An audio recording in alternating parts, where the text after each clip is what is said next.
The Andrew Schultz Crash Out Tour has now begun. Now, we did a full breakdown of Kendrick Lamar's GNX album, especially Whacked Out Murals. And in it, he's got a number of name drops, a number of references that had people talking, from Nas to Cat Williams to Lil Wayne to Snoop Dogg. And we all know the controversy, especially around the lines dealing with Lil Wayne, this Super Bowl, Kendrick saying that his hard work let Lil Wayne down, and then Joe Budden saying that Lil Wayne's gonna respond. Lil Wayne got in the booth to deal with it. But before we get a Lil Wayne diss, someone else has stepped up to the plate and decided that he's going to take on Kendrick. That's right, I'm talking about the comedian Andrew Schultz, who, interestingly, was never directly mentioned in Whacked Out Murals. And when I did my breakdown, I didn't directly name drop Schultz either. I had a couple different white comedians in my head that I was thinking through. I also thought, hey, this might be a veiled little just snide diss at Drake still as well. You know, Kendrick's allegations of him being a culture vulture, the whole Rick Ross situation, calling Drake white boy and playing off of that. So Kendrick Lamar going, you know, Drake isn't even a musician, he's a comedian,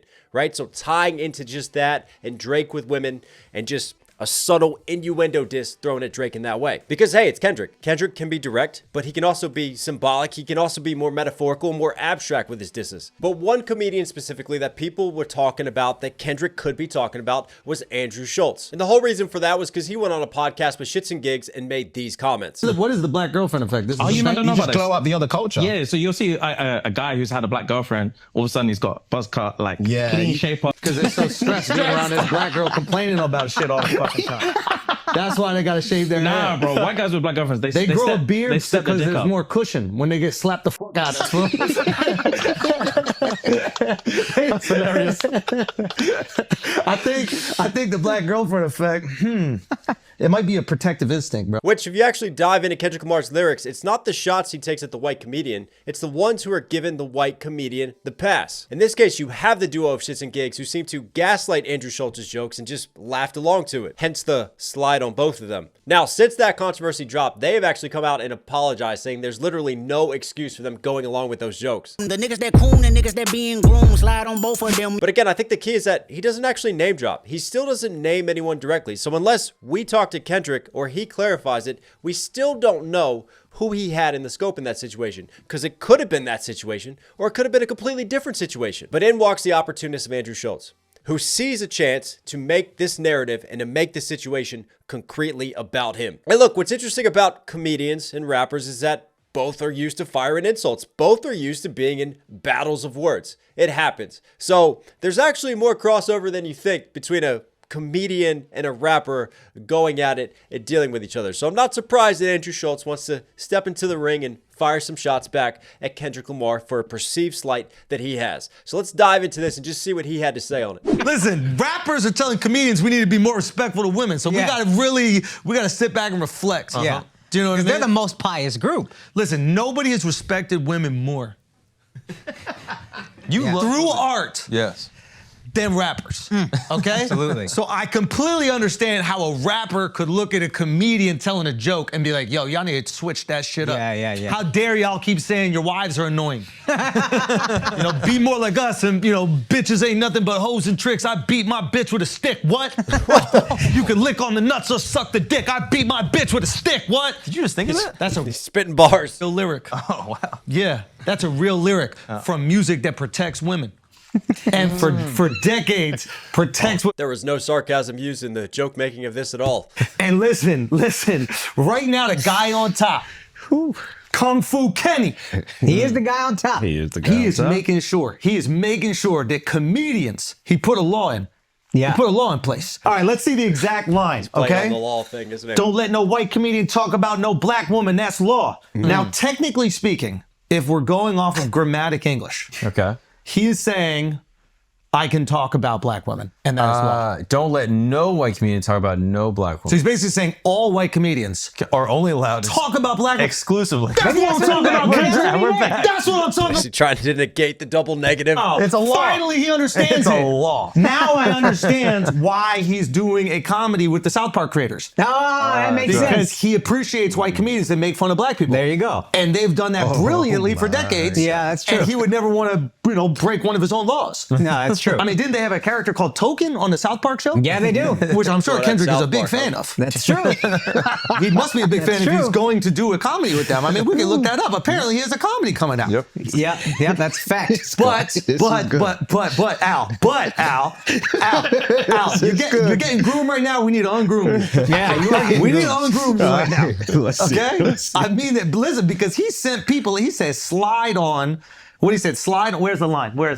He goes, let me get it. I'm so old I had to squint my eyes. And that was not a race Why does he keep grabbing his hands? joke. I think there's a secret relationship going on there. Okay, the N-words that coon, the N-words that being groomed, slide on both of them. Whoa, that seems like a call to violence. It does. Why would he call to, if he's about protecting black people, why would the call to violence be towards the black dudes, not the white guy making the joke? Well, you gotta understand. What? Well, no. You gotta understand. I snitch, I cooperate, I tell. Yeah, litigation. Okay? You go squabble up in a jail cell. Here's what you gotta understand about Ken. It's very important to him to protect black women. That's why he's never done a song with an abuser confirmed. He's never done a song thank with God. anybody Thank that's, God. that's Thank God. suspected of abuse. Thank He's God. never threatened to remove his music from Spotify Thank because God. they removed Oh, R. the Kelly's R. music, Kelly. who for sure fucked and held captive underage black women. Hold on. This is all very important R. Kelly's going to be pissed about that. to Kendrick. Wait a minute, just let me understand what's going on here, because I think that you're using sarcasm as a comedic device. It is a comedic device. But you're so fucking smart right now that I don't know if you're serious or making jokes.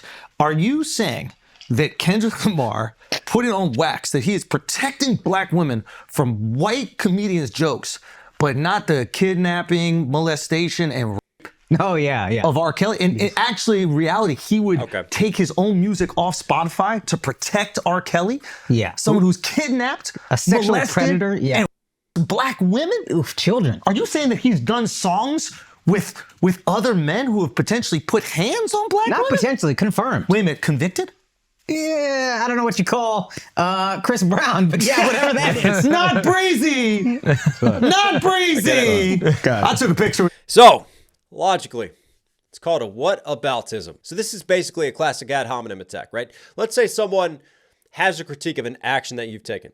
Instead of actually addressing that action or the logic of that action, you instead choose to attack the person who said it.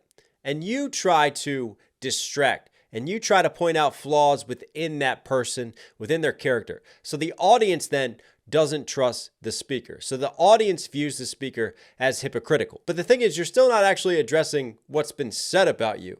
You're not dealing with that logic in that situation. It doesn't make their logic untrue. It doesn't change the situation.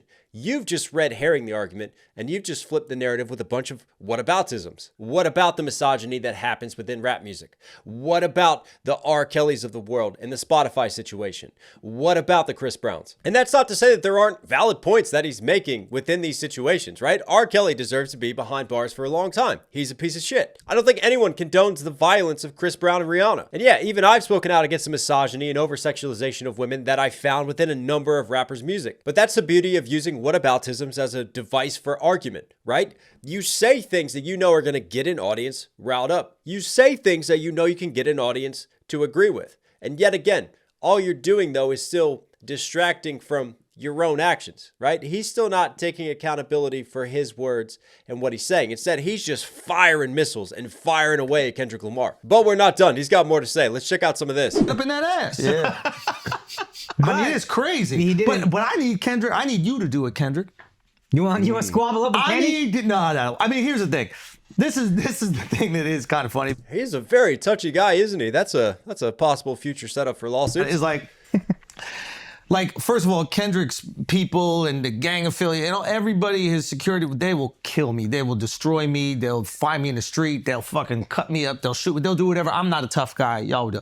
But just Kendrick, I would make love to him, and there's nothing he could do about it. Just Kendrick Lamar, I would make love to him, What in the Diddy's baby oil is happening here? and the only thing that he could do is decide if it's consensual or not. That's the only thing he could do. If it's me and Kendrick, if it's me and Kendrick, So you make jokes earlier about R. Kelly and making wine and graping situation, and then you're all of a sudden going to turn around and make jokes about graping Kendrick? No, this is about physics. It's about physics. I don't even know if I'll get hard. But if we're in a cell, there's a chance that if we're in a cell and we're bored and we done tattooing each other, whatever you do in the cell, and we ran out of board games and we did all the other things, we cleaned everything, and I'm like, man, I might as well fuck you. There's nothing he could physically do to stop that besides put his legs in the air and choose a position. Maybe I'll let him choose a position. Why are you pulling this picture up, Mark? Why are you doing this? Put up that picture of him and Travis Kelce's girl. Look at that shit. Travis Kelce's dude, girl. that's unbelievable. Yo, I'll be honest. I would go so far as to say I don't think he could stop most people on the planet. This is a long bit for him joking about sexually taking advantage of another man From having sex with him. Like, the only reason he got security is to stop people from having sex with him whenever he wants.